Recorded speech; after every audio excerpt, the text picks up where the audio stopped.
తెలుగు చిత్ర పరిశ్రమకు వేల కోట్ల నష్టం కలిగించిన పైరసీ వెబ్సైట్ ఐబొమ్మ నిర్వాహకుడు ఇమ్మంది రవి చుట్టూ ఉచ్చుబిగుస్తోంది. నిందితుడి మీద ఇప్పటివరకు ఐటీ చట్టం, సినిమా పైరసీ, మోసం ద్వారా నష్టం, అనుమతి లేకుండా ప్రైవేట్ చిత్రాలను దొంగిలించి ప్రసారం, గోప్యతకు భంగం తదితర సెక్షన్ల కింద కేసు నమోదు చేశారు. తాజాగా వీటికి అదనంగా ఫారినర్స్ యాక్ట్ జోడించారు. విదేశీయులు మన దేశంలో నేరాలకు పాల్పడితే ఈ చట్టాన్ని ప్రయోగిస్తారు. రవి ప్రస్తుతం కరీబియన్ దీవుల్లోని సెయింట్ కిట్స్ అండ్ నేవిస్ దేశ పౌరుడు. రికార్డుల ప్రకారం భారత పౌరుడు కాకపోవడంతో పోలీసులు ఫారినర్స్ యాక్ట్లోని సెక్షన్లను జోడించారు. రవిని 5 రోజులు పోలీసుల కస్టడీకి న్యాయస్థానం అనుమతించడంతో చెంచల్గూడ జైలు నుంచి గురువారం హైదరాబాద్ సైబర్ క్రైమ్ పోలీసులు బషీర్బాగ్లోని సీసీఎస్కు తీసుకొచ్చారు. కస్టడీలో బ్యాంక్ లావాదేవీల గురించి సమాధానాలు రాబట్టారు. ఎన్ఆర్ఐ ఖాతాలు, క్రిప్టో వ్యాలెట్లకు నగదు మళ్లింపు గురించి ప్రశ్నించారు. మరో 2 రోజుల పాటు విచారించాల్సి ఉంది.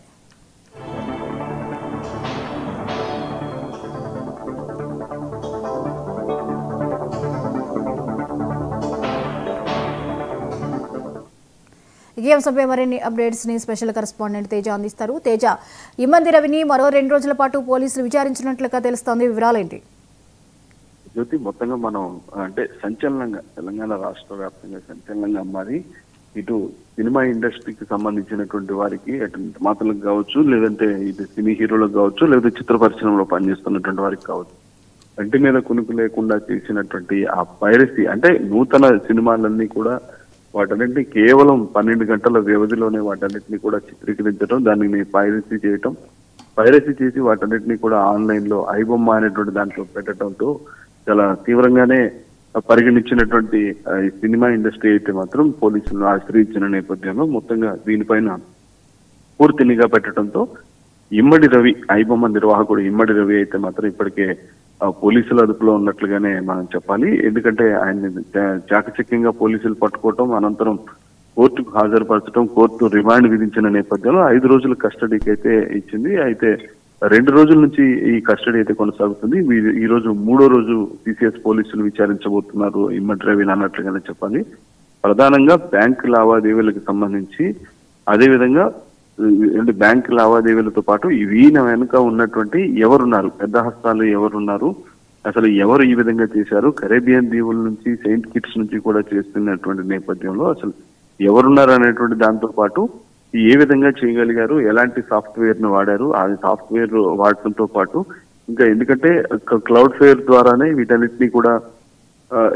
వీటన్నిటిని అప్లోడ్ చేసినట్టుగా కూడా తెలుస్తుంది. కానీ దీనికి సంబంధించి పూర్తి వివరాలు అయితే మాత్రం ఒక్కొక్కటిగా ఇటు పోలీసులు అయితే రాబడుతున్నారు. దీంతో పాటు 5 సెక్షన్ల కింద కేసు అయితే నమోదైంది అన్నట్లుగానే చెప్పాలి. ఎందుకంటే ఇటు ఫారినర్ యాక్ట్స్ తో పాటు చీటింగ్ కి సంబంధించినటువంటి అంశం, పైరసీకి సంబంధించినటువంటి అంశాలతో పాటు మరో 3 తదితర అంశాల కింద, అంటే మొత్తం 6 సెక్షన్ల కింద కూడా కేసు నమోదు చేశారు.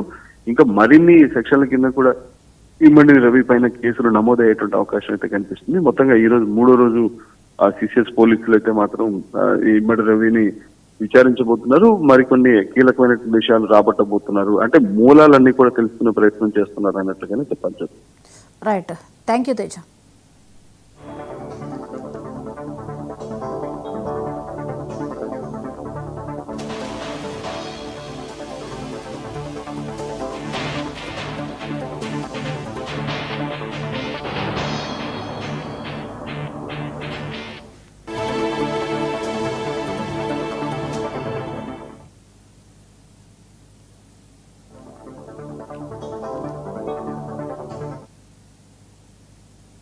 రాష్ట్రంలో పంచాయతీ ఎన్నికల